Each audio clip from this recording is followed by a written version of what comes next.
না, এটা তো এখন আমাদের কাছে বলে না। আমরা তো বলেছি নির্বাচনের জন্য, গণভোটের জন্য যে প্রয়োজনীয় যে ব্যয় বাড়বে, ওখানেও তো আপনার লোকবল রাখবে, তাই না, সিকিউরিটি।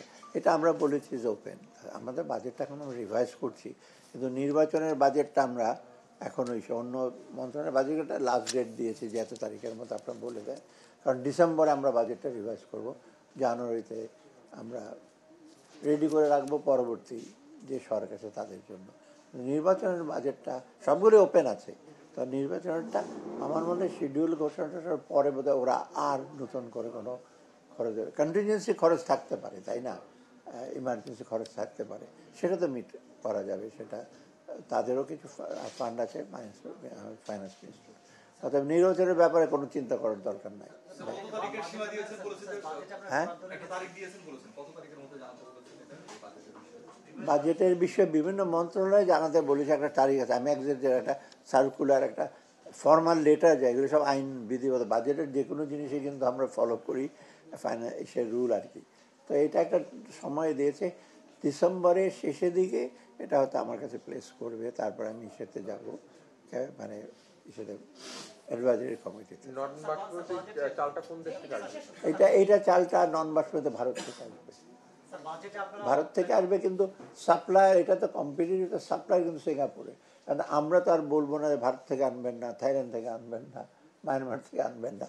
ওরা যেটা বেস্ট দেখেছে, প্রাইস দেখেছে, সেটা তো আমরা উই আর নট বায়াস দিচ্ছে। ওরা কোয়ালিটি টাইমলি দেবে এবং মূল্য ঠিক হবে, সেটা এটা সোর্সটা ভালো, কিন্তু আসবে মানে কি যা হ্যান্ডেল করবে সেটা হলো না।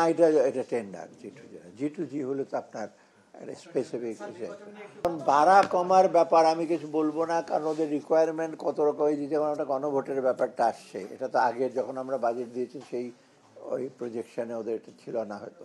তারপরে ওরা এখন আপনার ওই যে বিদেশে যে আজকে থেকে 25 তারিখ থেকে শুরু হবে বিদেশে ভোটারদের এনরোলমেন্ট, আপনার জানেন এমবেসিতে, সেটার হয়তো তখন ফরেন মিনিস্ট্রিতে হয়তো আমাদেরকে চাইতে পারে যে তাদের তো, আমি দেখে আসছি সিঙ্গাপুর যে গেলাম, এর আগে আমি জাপানে দেখি ওরা প্রিপারেটরি এসে নিচ্ছে, লোকজন যোগাযোগ করছে, সেখানে ওদের কস্ট ইনভলভ হচ্ছে, ওদের অফিসাররা ওভার টাইম করবে, সেটাও আমরা তো প্রোভাইড করবো। অথবা এক্স্যাক্টলি তো আমি বলে দিতে পারবো না এখন ইমিডিয়েটলি।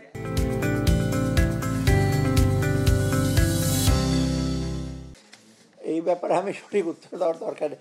এইটা আমার মনে হয় চ্যালেঞ্জটা হলো, ওই চ্যালেঞ্জটা গ্রহণ করতে হবে, একই দিনে করা, তাই না, যেটা সরকার থেকে সিদ্ধান্ত নিয়েছে আমরা, যেটা প্রধান উপদেষ্টা বলে দিয়েছে এক দিয়ে করা। কারণ 2 দিন করা জিনিসটা, মানে এত এন্টায়ার জিনিস রিটার্নিং অফিসার মোবিলাইজ করা, আপনি জানেন এটা খুব সোজা কাজ না। ইভেন কিছু কিছু ব্যাংকের অফিসার, জুনিয়র অফিসার, তারাও তো ডিউটিতে যাবে, স্কুলের টিচাররা যাবে, আপনি 2 দিন নিয়ে আসবেন তাদেরকে, দিশে করবেন, এগুলো তো ডিফিকাল্ট। অথবা একদিনে করাটা, পৃথিবীর অনেক দেশেই তো এরকম হয়তো, তাই না, আপনার রেফারেন্ডাম আর হিসেব ভোট তো একদিনই হয় অনেক দেশে, তো অসুবিধা হওয়ার কোনো কারণ নেই। লজিস্টিক্যালি আমার মনে হয় একবারে করা বেটার, এবং এটাকে সুষ্ঠুভাবে করা যেতে পারে।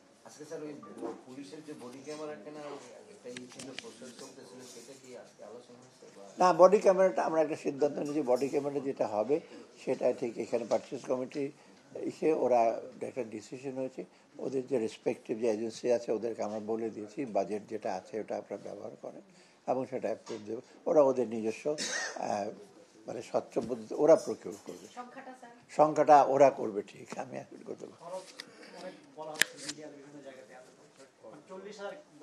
আমরা যেটা দেখে যে আমি কিছু বলবো না, যে এত ভয় পাওয়ার কিছু না, খরচটা মোটামুটি আমরা ইসে করবো আর কি। আমি ফাইন্যান্স মিনিস্ট্রিতে আমি চেষ্টা করি যতটুকু সাশ্রয়ী হওয়া যায়, যদিও আপনারা অনেক সময় অর্থমন্ত্রীর সাথে অনেক কিছু কথা বলেন, 100 গাড়ি দিয়ে দেওয়া হয়েছে আগের মন্ত্রীদের জন্য, এই সমস্ত আপনার ভুল বার্তা যায়। আগের গাড়িগুলো কিন্তু 100 যারা ওটা যে আগামী কি মন্ত্রীদের জন্য দেওয়া হয়েছে, ওটা দেওয়া হয়েছে যেগুলো রিপ্লেসমেন্ট, যা হোক ওটা আমরা ক্যান্সেল করেছি, যে এখন আপাতত দরকার নাই।